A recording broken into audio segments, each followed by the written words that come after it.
Trey, your coffee's ready? My man. Appreciate it. You got it, man. Enjoy.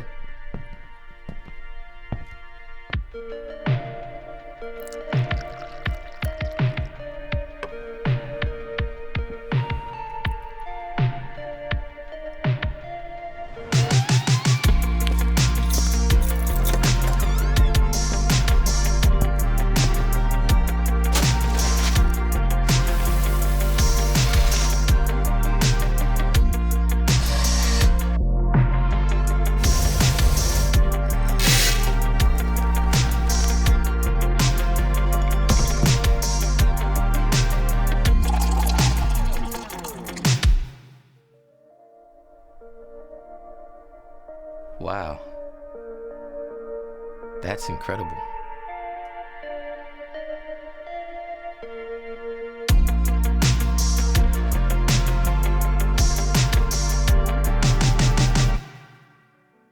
What's up, people? Welcome back. Hopefully you guys are doing well, and if you're new to the channel, hello. Nice to meet you. Welcome. Phone call. Hello. Hi. Okay.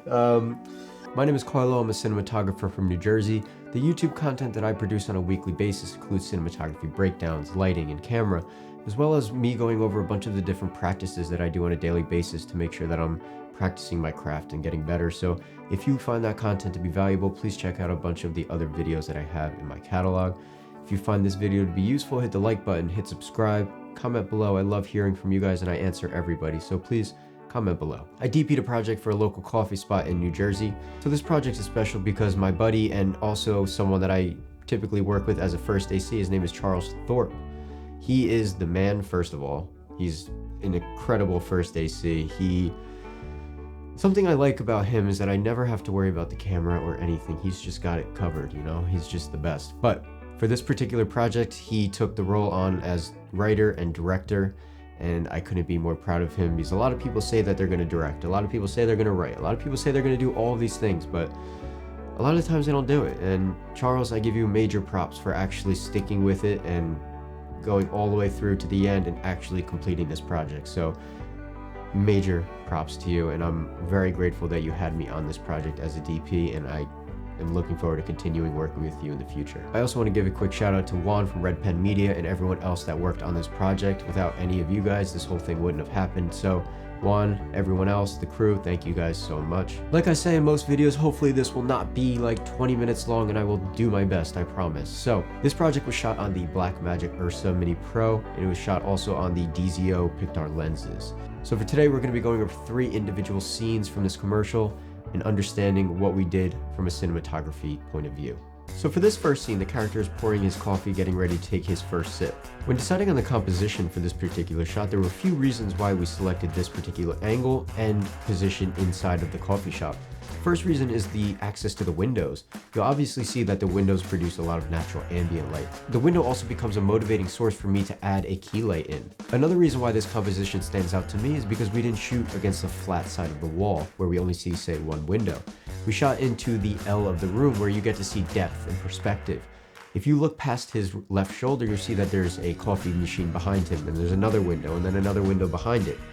When creating an image, especially in cinematography, you want to make sure that you're creating depth and you're creating interest within your image, because if you shoot against a flat wall, sometimes it can be a great shot and it might fit. But a lot of the times you want to make sure that there's dimension. You want to make your image look 3D. By shooting into the L of the room, you see the other 2 windows, and it shows depth and perspective. So next thing I want to mention is that we ended up cheating him, the table, the chair, everything up about a foot away from the actual window and the wall. The reason that we did that was because I set up a Nanlite Forza 300 outside of the window, and that light is producing an extremely hard beam of light through the window.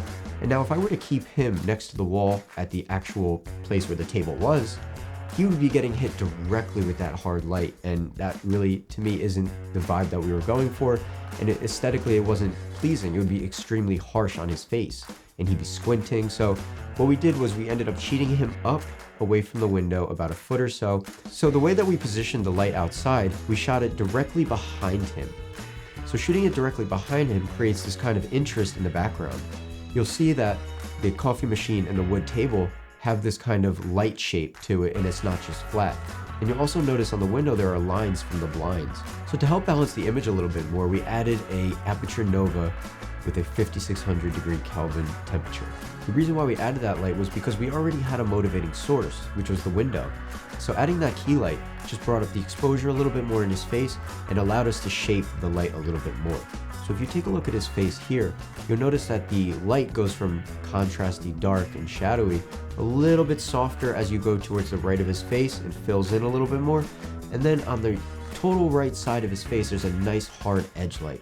And even though the hard light from outside the window isn't directly on him, the light is spreading just enough for it to hit the side of his face to create that edge, just to create enough shape on his face. In this particular scene, the only other light that we used was a Nanlite Pavo tube. I believe we set this to 2700 Kelvin to match the actual light fixtures that were inside the coffee shop. The last thing we did to shape the light a little bit more was to add a big black cloth. I believe it was a 6x6 or 8x8 neg. Either way, we pushed that to the left side of his face, camera right, just to increase the contrast a little bit and create a little bit more shape on his face. All right, so moving on to the next scene, this is probably one of my favorite scenes in the entire commercial.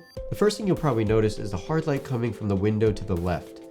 We had a Nanlite Forza 300 outside positioned and angled downward directly on the open bag that the barista will be using to roast his coffee. So the reason why it's important to note this is because light can be used as a source to direct the viewer to look at something specific. And for this particular scene, the barista was going towards an open bag on the left side, and by us adding that hard light directly on that specific bag, the viewer's eyes will directly go towards that to move into the next scene more fluidly. So the next light that you'll obviously notice is on the right-hand side. I believe we used the Aperture RGB light bulb. I forget what it's actually called, but we replaced the bulb that was already in it with the Aperture bulb, which gave us full control of the intensity, the dimmage, and the color temp. Dimmage, is that a word?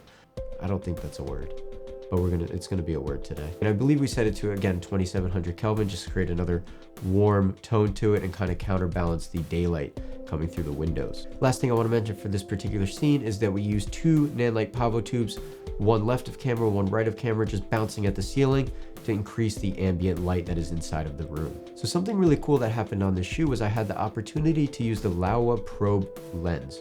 It's a tongue twister, but I got it. Maybe this is like the 10th time I've said that. A really cool opportunity. I've never used it before, and it really does create such an interesting perspective, and it's something that you really don't see very often. So it was a really cool opportunity to test that out and see what kind of compositions, framing that we could really get with that. So something very interesting about this lens that I want to note is that the fastest f-stop is not a 2.8, it's not a 1.4, it's a 14. Yes, 14. For anyone that understands aperture and f-stops, I'm pretty sure that you've never shot an f14. I mean, I don't think I have, consciously, maybe. But yeah, f14, I believe it goes up to like an f40. So, I mean, if you're not getting your focus at an f14 or f40, then I don't know how to help you there. But I think that's part of the reason why it is like that, is because being so close to the subject, because we were pretty much inside of the coffee beans at one point. Making sure that everything's in focus really allows you to get that specific look that lens is meant for. So having one little thing in focus and everything else blurry at like a 2.8, I don't think that would really make sense and it wouldn't really look as good. But making sure everything is in focus at a 14, I really think they made the right choice in designing that lens to make sure that everything in the shot is in focus. But that comes at a cost. Again, if you know aperture, you know f-stop, the higher you go, the darker the image will be. If you're at an f2.8, pretty wide open, it's going to be a lot brighter than it is in an f14. So we had to punch in a ton of light. We had the Aperture Nova directly overhead at 100% intensity, just beaming down in these coffee beans. We also had an Aperture MC, kind of just someone was holding it right inside of the coffee thing right there. And I believe on this lens, it comes with like a little, like there's little lights at the end of the lens to kind of just like, you know, the light, I don't know what that was, but the light at the end, it just shines a little. It's like, you know what I'm talking about? I'm sure you've seen, here comes a photo. So having those lights really did help with the exposure, and I think we got it to a perfect level that we were looking for, and we pretty much just stuck this thing right in the coffee machine as they were going, and it was pretty gnarly, to be honest with you. I've never done anything like that. I was kind of nervous. I was like, are they supposed to be touching the lens? But I've seen videos where they go in like water and stuff. I'm like, I think it's fine. So either way, those shots turned out really cool, but just wanted to note that for anyone willing to try out that lens, starts at an f14, goes to an f40, just make sure you got enough light for that shot. So that's it for today's video. Hopefully you guys found some value. I appreciate you guys more than you could even think of. It's, you know, thank you as always. I just want to give a quick shout out again to Juan for Red Pen Media. Thank you for having me out and thank you for making this project possible. Charles, you're the man. Thank you for being you. Honestly, you're like my favorite person ever, really. But thank you so much. And dude, again, I give you major props. A lot of people are all talk. They want to direct, they want to write, they want to do all these things, but they never do it. So I couldn't be more proud of you. And I'm very grateful that you gave me this opportunity to be right alongside of you. So again, if you found value in today's video, please hit the like button, subscribe, comment. You can comment something good, preferably. You could also comment something negative. Just make it constructive. I don't want you to say like, yo, you suck, dude. That wouldn't be nice, but constructive criticism I love. So I will answer everyone. Please comment, like, subscribe. Until next time, thank you guys as always. I will see you then. Peace out.